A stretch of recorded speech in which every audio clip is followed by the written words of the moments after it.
Well, in this video, we continue the discussion of this Bell inequalities. So in the previous video, we discussed the apparatus for this.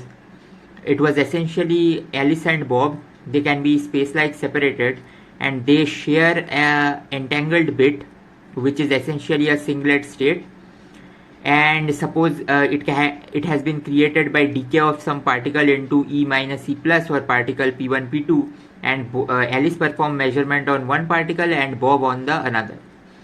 So what we saw is that probability of Bob's measurement gets correlated with Alice's measurement by the axis between them, angle of the axis between them. So this was highly concerning for EPR, Einstein, Podolsky and Rosen, and they believed this argument to be unsatisfactory because it gives the impression of this violation of this locality and realism, which they believed that was a truth of nature. So what is the argument of EPR as formulated by Bohm in this case is that, so the state psi that we are discussing, it is such that suppose Alice has some Stern-Gerlach apparatus and Bob has some Stern-Gerlach apparatus. Measuring on the Alice's part, Alice determines what Bob gets. So this kind of a determinism where one part gets affected by doing something on this other part is what they believed to violate the very basis of nature. So the argument that they gave is that, well, they said that it must be true that nature abides locality and that distant measurement don't affect each other. This is the notion of locality. It is not this flow, that the speed of light and that approach. The approach is that distant measurement don't affect each other. This is a truth of nature. And the particle spin, that might be plus half or minus half, it is an objective reality that is associated with the particle, and it must not matter whether I have measured that or I have not measured that. It is supposed to exist irrespective of the fact that whether I have observed it or not. So with this they say that because Alice is able to determine Bob's output, what must be true is that Bob output is always predetermined. The point is, quantum mechanics is simply not eligible to show us this predeterministic nature, and hence quantum mechanics is incomplete, and this superposition is just an artifact of this incomplete behavior of quantum mechanics. In reality, everything is predetermined, and they say that this predeterministic factor is what they call lambda.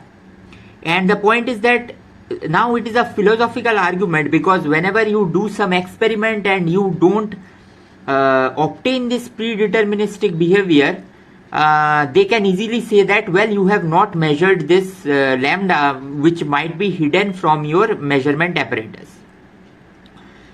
So this is where Bell inequalities comes to save, because these inequalities takes this philosophical argument into a concrete inequality that can be checked experimentally. So that's what we will try to see now. So this hidden variables that makes nature deterministic, that gives the property of realism, locality, it can be framed in this particular fashion, that suppose we have some source and it gives two particles, particle A, particle B, and these are taken as measurements on particle A, suppose on A axis, and measurement on particle B on B axis, and XY be the output that Alice gives and B Bob gives. Now if Alice and Bob are separated, what this quantum mechanics says is that the joint probability distribution, this P that I have written, the joint probability distribution that Alice gets output X and Bob gets output Y for their respective input A and B is not independent of each other. So it cannot be factored. This inequality is what quantum mechanics gives. But this is what EPR doesn't allow. What EPR says is that, look, quantum mechanics is giving this thing, that's why quantum mechanics is wrong. What must be true is that there must exist some set of past factor, because when these particles were formed, they must have interacted and shared some information, and there is some variable that has taken care of this information that God knows, but our measurement is unable or incapable of accessing that variable. So such that if we take into account in our joint probability distribution those variables, then the outcomes and measurements of Alice and Bob become independent. So this equality is what EPR thinks as a truth of nature, that what EPR wants to be true and believes that it is a truth of nature. So now we will shape this thing in terms of what Bell did in his paper. So what this means is that as per EPR, suppose A and B are the variables that we introduced in the previous video. A is the value. It is the value of spin component for Alice. That's why this capital A, and measured along the axis A prime. This axis can also be B prime, can be C prime, anything. But this A means that is on the part of Alice. And B is on the Bob, value of spin, and measured along this axis, it can also be A, B or C. And we know that these values will always take either +1 or -1. And what this hidden variable says is that if we take them as a function of lambda, where lambda is not known to us, then these are actually not random. They are actually predetermined. They are completely fixed. Like if we know complete function lambda, we can say that, well, the spin was always +1 or -1. There is nothing superposition. Quantum mechanics is giving this superposition because it is unable to determine this lambda. So the randomness of AB in hidden variable theory is due to the unknown nature of lambda and not because of quantum mechanics superposition. Yeah?